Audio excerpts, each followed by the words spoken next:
আমরা প্রায় শুনি আসলে আওয়ামী লীগ আমলে 10,000 বা 11,000 কি একটা তথ্য দিয়েছিল রাজাকারের, সেই কথা তারেক রহমানও বলছেন। বারবারই আমরা জামাত নেতাদের মুখেও শুনি তাদের দলে কম ছিল, আওয়ামী লীগ বিএনপি বেশি ছিল। এটা কি আসলে ওনার কথাগুলো কি আসলে বাকি জামাতের যেগুলো ছিল এগুলো বাইরে যারা ছিলেন তারা কোন দল করে সেটা নিশ্চিত হওয়া যায়নি, বিষয়টি কি? প্রশ্ন হচ্ছে বিষয়টা রেলেভেন্ট কেন এখন 2025 সালে এসে Relevant আপনি 71-এর প্রশ্ন দিয়ে আপনি জাতিকে আর কত বিভক্ত করবেন? এই কোশ্চেনগুলো নিয়ে যেটা গত 50 বছরে আমরা দেখেছি, যেটা দরকার ছিল সরকার একটা কমিশন করা। আমরা এখনো জানি না কজন মানুষ মারা গেছে। আপনার মুক্তিযুদ্ধ মন্ত্রণালয় বলেছে 7,000 সামথিং লোক মারা গেছে, তাদের শহীদদের তালিকাতে আছে। যারা ভাতা নেয় তারা সবাই ভাতা নেয় না, এর ভিতরে কয়েক হাজার মানুষ ভাতা নেয়। তাহলে প্রশ্ন হচ্ছে যদি 7,000 লোক সামথিং মারা গিয়ে থাকে প্লাস মাইনাস, তারপর 30 লক্ষের গল্পটা বলছি কেন? মানে আপনাকে এটা রিজলভ করতে হবে। তো এটা খুব কঠিন কাজ না যে আপনার মুক্তিযুদ্ধে কতগুলো মানুষ মারা গেছে, পক্ষে কতজন ছিল, বিপক্ষে কতজন ছিল, এর ভিতরে বিহারি গণহত্যা হয়েছে, বিহারিদেরকে কারা কারা হত্যা করেছে, সেগুলোর একটা ফ্যাক্ট ফাইন্ডিং কমিশন করে দেন। রাষ্ট্র একটা কমিশন করে দিলে এই বিষয়টা সেটেল হয়ে যায়। এই বিষয়টা এখন আপনি কিভাবে রিজলভ করবে? ধরলেন যে জামাতের ভিতরে এতজন রাজাকার আছে, আওয়ামী লীগের ভিতরে এতজন রাজাকার আছে, বিএনপির ভিতরে রাজাকার আছে, এই লোকগুলো ম্যাক্সিমাম মারা গেছে না, কি করবেন? এটা দিয়ে আপনি এখন কি অ্যাচিভ করবেন বাংলাদেশের?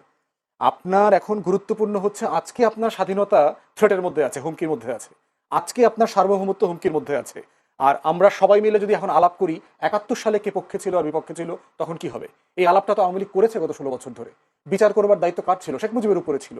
কে মাফ করে দিয়েছে? ত্রিপক্ষীয় চুক্তি করে, সিমলা অ্যাকর্ড করে ভারত পাকিস্তান বাংলাদেশ মিলে কাদেরকে মাফ করে দিয়েছে? শেখ মুজিব করেছে। তাহলে বিচার যদি না হয়ে থাকে, আলবদরদেরকে যদি আপনি বিচার করতে না পারেন, পাকিস্তানিদেরকে যদি বিচার করতে না পারেন, এই দায়িত্ব আওয়ামী লীগের, শেখ মুজিবের। সেই প্রশ্নটা আপনি এখন এনে এটা রিজলভ করবেন কিভাবে? শেখ মুজিবকে এনে তো আপনি এখন জবাবদিহি করতে পারবেন না। একমাত্র ব্যক্তি জীবিত আছে ডক্টর কামাল হোসেন, আওয়ামী লীগের আইন এবং পররাষ্ট্র বিষয়ক মন্ত্রী ছিল। তিনি ওই সিমলা অ্যাকর্ড সাইন করেছেন। তাকে ডেকে এনে জিজ্ঞেস করেন আপনারা গণমাধ্যমের পক্ষ থেকে যে আপনারা কেন মাফ করে দিলেন। তাহলে আজকে এই প্রশ্নগুলো আলাপে আনা মানেই হচ্ছে যে আমরা ইচ্ছা করে আমরা বর্তমানের স্বাধীনতা নিয়ে চিন্তিত না, আমরা 71-এর গল্প নিয়ে ব্যস্ত।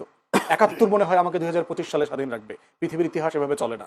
পৃথিবীর ইতিহাস একটা ফরওয়ার্ড লুকিং জায়গা। আপনাকে মাথায় রাখতে হবে আজকের স্বাধীনতা আপনার হুমকির মধ্যে আছে কিনা, আজকে আপনি স্বাধীন কিনা, পরাধীন কিনা, সেটার বন্দোবস্ত আপনার কাছে আছে কিনা, সেই তর্কগুলো আলাপগুলো তোলা দরকার। আপনার মনে থাকার কথা, আওয়ামী লীগ যখন সেই তালিকা প্রকাশ করেছে, আওয়ামী লীগের নেতাদের নাম থাকার কারণে কিন্তু সেই তালিকাটা সরকার উইথড্র করে নেয় এবং তার এক সপ্তাহের ভিতরে দ্বিতীয় তালিকা প্রকাশ করবার কথা ছিল। আওয়ামী লীগ পরবর্তীতে রাজাকারদের তালিকা আর প্রকাশ করে নাই। এখন প্রশ্ন হচ্ছে কেন করলো না, কেন আইডেন্টিফাই করলো না, তাদেরকে ধরলো না কেন? আরো 10 বছর আগে তো আরো বেশি লোক বেঁচে ছিল। প্রশ্ন হচ্ছে এটা রিজলভ করবেন কিভাবে? এটা রিজলভ করবার একটা জায়গা আছে, আপনি একটা ফ্যাক্ট ফাইন্ডিং কমিশন করে দেন। রাষ্ট্র যাক, প্রত্যেকটা উপজেলা ইউনিয়নে ঘুরে দেখুক কয়জন বেঁচে আছে, কয়জন মারা গেছে, বুদ্ধিজীবী নামক হত্যাকাণ্ড আসলে ঘটেছে কিনা, না এটা রয়ের একটা অপারেশন ছিল, কে করেছে, আমাদের আসলে 1 কোটি লোক সীমান্তের ওই পারে চলে গেছিল কিনা। ভারতীয়রা তা বলে না। ইন্ডিয়ান রাইটাররা লিখেছেন 90,000 থেকে 1 লাখের মতো লোক রেফিউজি ওই পাশে গেছে। তাহলে আপনি 1 কোটির গল্প কেন বলেছেন? সারা দুনিয়াকে 1 কোটি মানুষের রিলিফ আনছেন, চুরি করছেন, লুটপাট করছেন। মোটা দাগে ভারতীয়রা এবং আওয়ামী লীগ মিলে এই রিলিফের টাকা লুটপাট করে খাইছে। কারণ 1 কোটি মানুষের জন্য যে চাল আসবে, 1 লাখের জন্য তো সেই চাল লাগবে না। তাহলে আপনি বাকি টাকা তো বিক্রি করে দিয়েছে। এই রিলিফের চাল কলকাতা বন্দরে খালাস না করে বিক্রি করে দিয়েছে আওয়ামী লীগের আমলে। এইগুলো বাস্তব, মানে চিটাগংয়ে এটা ল্যান্ড করতে দেওয়া হয়নি। 72 থেকে 75-এ যখন দেশে দুর্ভিক্ষ চলছে, এটা কলকাতার বন্দরে খালাস করে বিক্রি করে দিয়েছে আওয়ামী লীগের নেতারা। তাহলে এখন প্রশ্ন হচ্ছে এটা রিজলভ, এটা রেলেভেন্স কতটুকু? আর এই প্রশ্নটা আপনি রিজলভ করতে পারবেন না এখন। এখন আমার দরকার হচ্ছে আজকে স্বাধীনতা নিয়ে প্রশ্ন করা, আজকে সার্বভৌমত্ব নিয়ে প্রশ্ন করা। আজকে একটি প্রশ্ন আপনি করে রাখি, যে উত্তর দিতে পারবেন, আমরা 1 মিনিট সময় দিব। আজ গতকালকে সন্দীপের একটি অনুষ্ঠানে বলা হলো পাকিস্তান জিন্দাবাদ। এই বিজয়ের মাসের আগের দিনে পাকিস্তান জিন্দাবাদ স্লোগান নিয়ে বেশ সমালোচনা ঝড় হয়েছে বিভিন্ন জায়গায়। আপনি কি মনে করেন, এটি কিসের ইঙ্গিত? কেউ কেউ মনে করেন এটা কিসের ইঙ্গিত? পাকিস্তান জিন্দাবাদ কিছু জিন্দাবাদ না। বাংলাদেশে পাগলের অভাব আছে? 100 টাকা দিয়ে তো এই কাজটা করানো যায়। বাংলাদেশে একটা বাউলকে নিয়ে আপনি দাড়ি চুল কেটে দিলেন।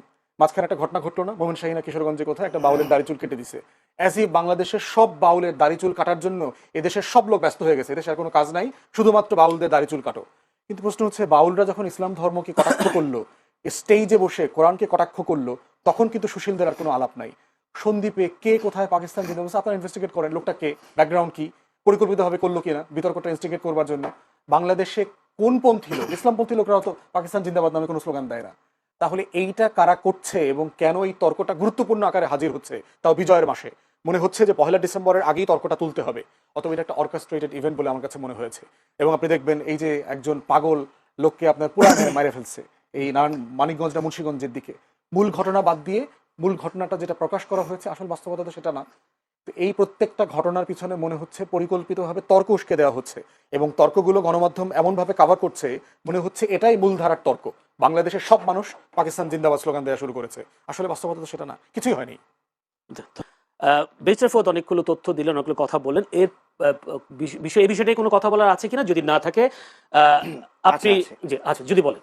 আছে, দেখুন, মুক্তিযুদ্ধে রাজাকারের সংখ্যা নিয়ে প্রথম স্টেটমেন্টটা আমাদের ফুয়াদ ভাই দিয়েছেন। আমি তার প্রেক্ষিতে দ্য ডিসেন্ট এবং বিডি ফ্যাক্ট চেকের সূত্র দিয়ে বলেছি, তারা ওই 2019 সালের দিকে বিডি ফ্যাক্ট চেক আইডেন্টিফাই করেছিল যে এইটা একটি গুজব, কোনটা আমি কোনটা যে রাজাকারের সংখ্যা নিয়ে, ঠিক আছে। এবং আবারও আরেকটা সংখ্যা নিয়েই ফুয়াদ ভাই জড়িয়ে পড়লেন যে মুক্তিযুদ্ধে নিহতের সংখ্যা 7,000 না কত এরকম একটা সংখ্যা বললেন। কবি আসাদ মে মাসে 1971 সালে তিনি বলেছিলেন যে তার কবিতায় 10 লাখ মানুষ মারা গেছে। এটা এটা শেখ মুজিবের বক্তব্য না। টাইমস 71 এপ্রিলের শুরুতে 1971 এপ্রিলের শুরুতে তারা লিখেছিল 3 লাখ মৃত্যুর সংখ্যা ছাড়িয়ে গিয়েছে। নিউজ উইক এপ্রিলের মাঝামাঝি সময়ে 1971 সালের ঘটনায় লিখেছে এপ্রিলের মাঝামাঝি সময়ে 7 লাখ লিখেছে। দ্য